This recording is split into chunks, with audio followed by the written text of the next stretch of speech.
If you would like to learn the press to handstand, this video is for you. Now there's four main components that make up the press to handstand. There's the balance, the flexibility, the strength, the skill, and understanding the pathway. Now when we start this, or when we have the press handstand, we're all going to have different levels of these and they can feed off each other. So if you're more advanced in one than the other, you can use that to your advantage. So if you have good balance, then you can hang out in position. So not only this top position, but we can hang out in the bottom position and we can hang out in the pathway. It doesn't matter where our legs are. So our legs could be out or in a tuck, out in a straddle. The more balanced we are, the more efficient we're going to be in position. So the less energy we're going to use because we can sit in that sweet spot. So as a priority, I'll be making sure that you're working your balance, both your over balance, so increasing that range, and your under balance, and knowing how to go between the two. Now if you're still learning balance, I'd recommend that you're up against the wall, back to wall, pushing through the fingers, reaching to the sky, pulling from the wall with control, going back again, holding for time in this position. And this way we're increasing our strength and control in the over balance. And then we're doing the same in a chest to wall position, now working our under balance. So pulling from the wall, using the shoulders, pushing up to our handstand, and be able to control this under balance between the handstand and the wall. So that's going to increase our window of balance in our two-arm handstand back and forth between over balance and under balance. We then also need to be working our straddle handstand. So that's going to be on the pathway. So learning this position and being able to pull from the wall, holding there.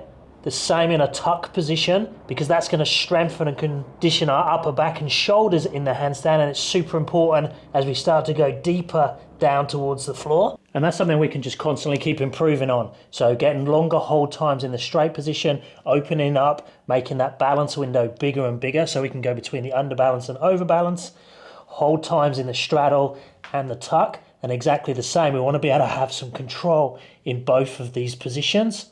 So you can just keep chipping away at that and making that balance stronger and stronger and stronger. And it's a great warm up before you do your press work. So increasing that window of balance, increasing our conditioning, strength, and control in the straight, the tuck, and the straddle. Now flexibility is just going to make the press easier and easier. The more I can stack weight on top of the hands, which is the base, the easier it's going to be. So increasing that forward fold flexibility. So lengthening both from the hip to the foot and the hip to the hands or the head, so lengthening the spine as much as possible so you have two long lines is very important, but also making sure that you have the articulation in the spine to go up and down, because we want to be able to round that spine bit by bit as we're moving through the pathway of the press. So increasing this thoracic mobility is going to help you overhead, but it's also going to help you articulate the spine. Now you can do it on the foam roller, you can do it on a yoga block.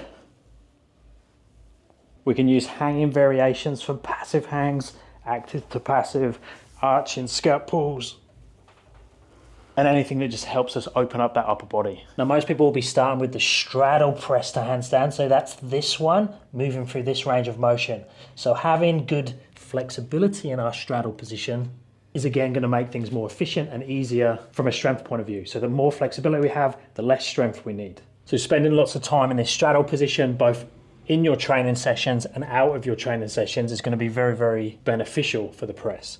So for flexibility, it's forward fold, spinal articulation, and straddle pancake, but all mobility is going to make things much, much easier. Now in an ideal world for the press to handstand, we would have long legs, short arms, perfect flexibility, and basically just be able to stack everything on top of base and float the legs up. But in reality, most people are missing a range.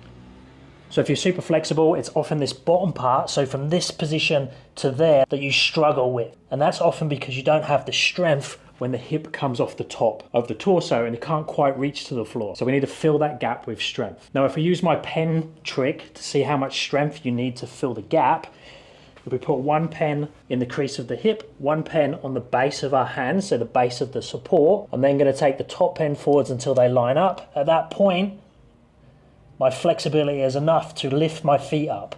It doesn't necessarily mean you're going to lift your feet up, but it means that you just have to work out the condition, the control, and the skill aspect. But in reality, most people are going to have the pen back here somewhere, and it's not going to line up with this one. Now watch what happens if I use strength and take the shoulders forwards. I can get the pens to stack, and now my feet can come up. I could do the same if I bent my arms, again using strength. I can get my feet to come up.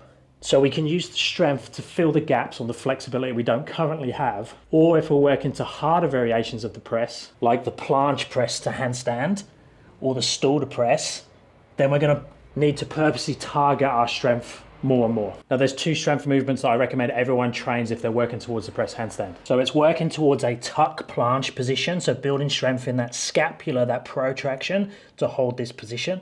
And then there's wall lean. So I'm going to externally rotate the hands, kick up to the wall, take my shoulders and the rest of my body to the wall, and then pull back off again. So this is strengthening the shoulder position that needs to happen, or the shoulder movement that needs to happen during the press handstand.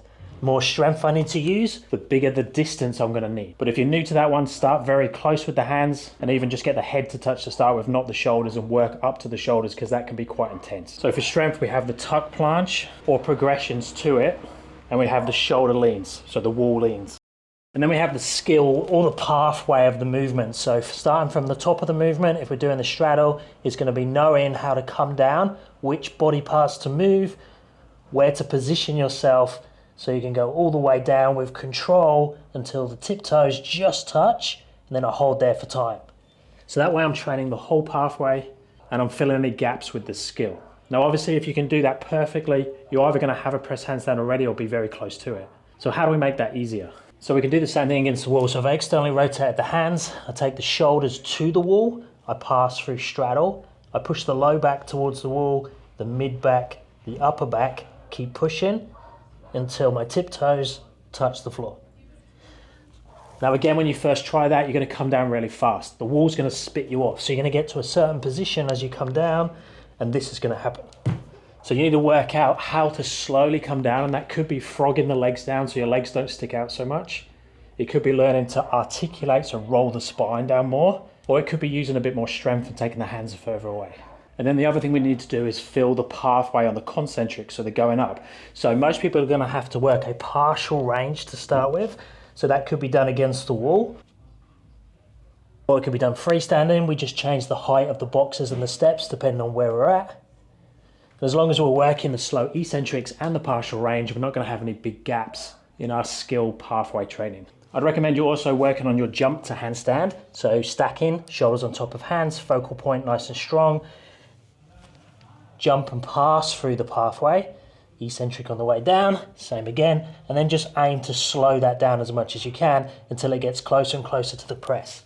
Now there's other drills you can use, but these are the main ones. So for the skill pathway, it's the eccentrics, either freestanding or against the wall. It's the partial range, again either freestanding or against the wall, and then the jumps. So if you keep chipping away at each of those elements, then you'll slowly work towards that press handstand. Now it might not be the straddle you're going for. You might be going towards a pike press or a tuck press or a stool to press. The same ideas apply. You might just have to change the drills for the variation that you're working towards. If you're after programs for the press, check out my app, link is down in the description. Let me know if you have any questions, and I'll speak to you in the next one.